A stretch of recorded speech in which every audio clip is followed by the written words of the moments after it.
This week's Torah portion speaks a lot about free will. Moses says to the Jewish people at the beginning of the Parshat, which is called Ra'eh, he says, "See, I set before you today a blessing and a curse. You Jewish people get to choose how you live your lives. You have given to us, we are given free will. We get to choose. We get to choose in the moral domain whether we're going to be good or not good.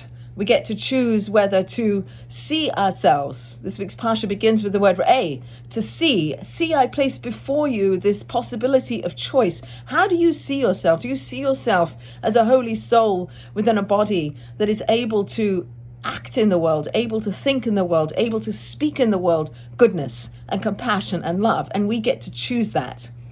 Monday is going to be the new month of Elul.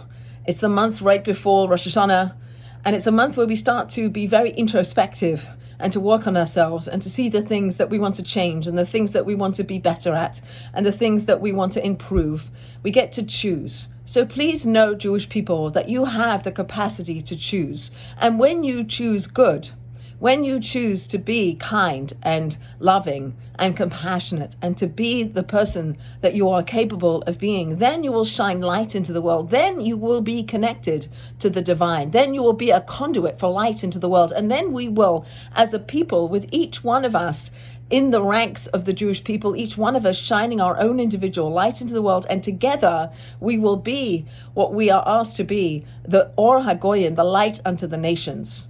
Whether or not the nations, the world, see us that way or not, we know that's who we are, that we are good people and that we have a mission to bring godliness and light into the world. And that's what we get to choose. And it says, Moses says to the people, do it today. Don't wait till tomorrow. Don't wait for another time. Seize that moment. Seize that opportunity to fill in the blank, to make the shiva call, to visit the sick, to cook a meal for someone, to call someone, to pray, to daven, to ask Hashem to keep us safe, to give peace to the world, to bring an end to the war, to bring the hostages home, to fight anti-Semitism. Please, God, help us in our endeavors as we struggle against the evil in the world, as we are, as a people, choosing goodness and choosing light. And as individuals, we're choosing that too in our own ways, whether it's big or small. It all adds up and it all becomes who we are as a Jewish people. So when Moses says to the Jewish people, see, I place before you today a blessing and a curse. Today, we get to choose who we are, how we get to act. God wove into the fabric of the universe the capacity to change, the capacity to choose goodness, and that's what we are asked to do. So let's think about that, and let's be mindful of doing that, and let's be that light unto the nations that we have a mandate to be.